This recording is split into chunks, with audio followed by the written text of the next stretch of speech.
Bonjour tout le monde, on continue. Donc la dernière fois, on a parlé de la possibilité de convertir un type primitif en type string. Donc dans ce cas, Java nous offre ces classes, on les appelle wrappers ou bien enveloppes, qui contiennent des fonctions, par exemple parse byte, parse short, avec lesquelles on peut convertir de type primitif vers string ou bien de string vers type primitif. Euh, alors, un exemple de conversion, si vous avez un string S égale à 412, mais 412 ici, c'est pas un nombre, c'est un texte. Alors, on pourra la convertir comme suit. Int i égale integer parse int.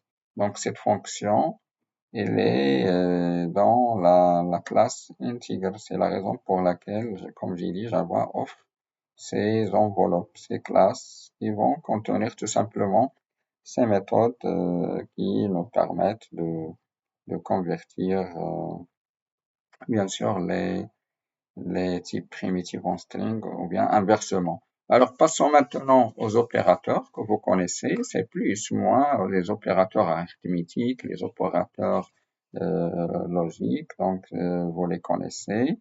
Alors ça c'est un tableau global que vous allez trouver dans cette présentation, ce cours.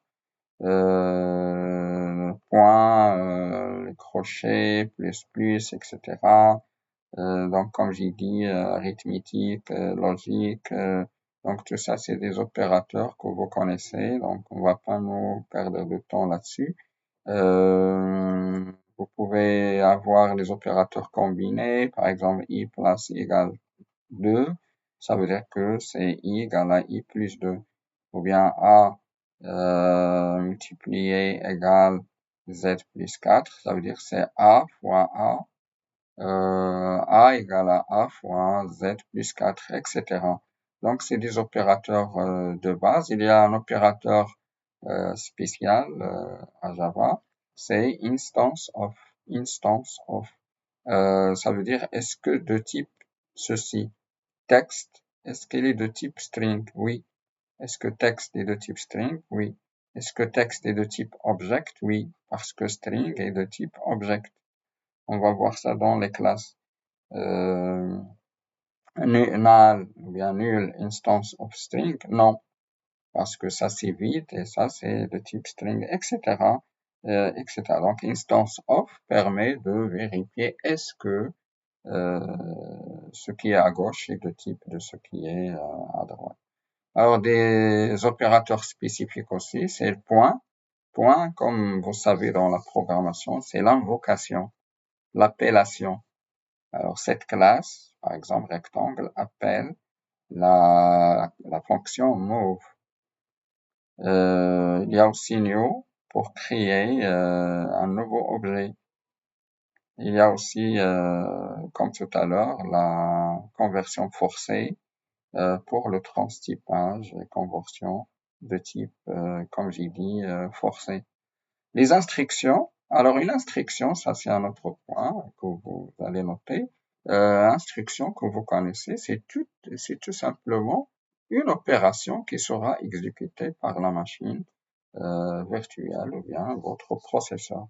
Donc le processeur exécute des blocs d'instruction, instruction par instruction. Donc c'est une opération. J égale à 2, ça veut dire que la variable J va contenir 2. Donc, s'il a une valeur, elle sera écrasée et remplacée par 2. Count plus plus, alors c'est count égale à count plus 1. Fonction move dx dy. Donc, il va appeler, une fois appelé, on va exécuter tout le code dedans. Voilà. Il y a aussi la notion de bloc d'instruction. Un bloc d'instruction, c'est un ensemble d'instructions qui seront exécutées à la fois. Par exemple, si la condition A inférieure à B est true, c'est-à-dire est correcte, alors on aura T égale à B, B égale à A égale à T. C'est-à-dire ce bloc sera exécuté. Donc, bloc d'instruction, si on voudrait, parce que, et faites attention, si A est vraiment inférieur à B, et si vous ne mettez pas les accolades, seulement la première qui sera exécutée, T égale à B. Mais si on voudrait que les trois instructions seront exécutées à la fois, parce que A inférieur à B est correct, alors dans ce cas, on doit les mettre entre accolades. Donc, bloc d'instruction, on va les mettre entre les accolades. La déclaration de la variable, donc faites attention à vos déclarations, là où vous les déclarez, parce que ce qu'on appelle la portée des variables. Mais dans un premier temps, pourquoi, comme j'ai dit, on les déclare? Pour réserver de l'espace par rapport aux autres variables de votre environnement, de votre machine. Parce qu'il n'y a pas seulement votre programme qui sera exécuté, mais votre machine, à un instant donné, quoi que ce soit, là où vous exécutez votre programme, il exécute en parallèle plusieurs variables. D'autres programmes, bien sûr, qui sont lancés en parallèle. Donc, pour ne pas avoir cet chevauchement, c'est la raison pour laquelle on doit commencer par la déclaration des variables avant de les utiliser, tout simplement. Donc, l'exemple, vous avez int price, price égale à 3. Int price égale à 3. Ça veut dire que ça c'est caché, c'est imaginaire.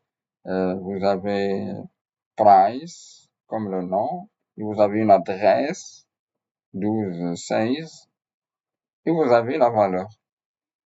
Donc l'adresse, le nom de la variable, l'adresse physique de la variable et la valeur de la variable tout simplement. Mais vous pouvez garder cette, si vous voulez, représentation.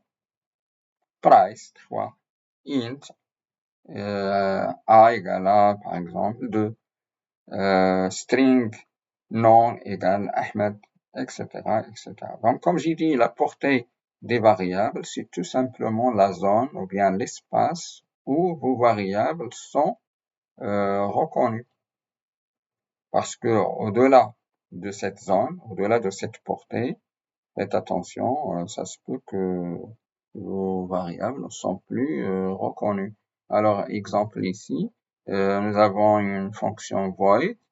Alors, public static void, l'accolade vers l'accolade finale. Donc, ça, c'est l'espace de void. Alors, regardez, par exemple, int i, il est déclaré dans cet espace. Donc, il est reconnu dans toute cette zone. Alors, par la suite, on crée une condition, une boucle, while i inférieur à 10, et on déclare à l'intérieur d. Alors, D est déclaré à l'intérieur de while. Ça veut dire qu'il est reconnu juste à l'intérieur de while. Alors, D. Ça, c'est ce qu'on appelle la portée. La portée, la zone, l'espace où notre variable elle est reconnue.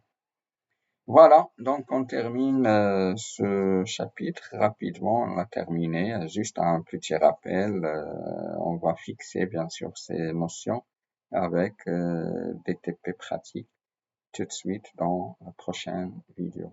Au revoir.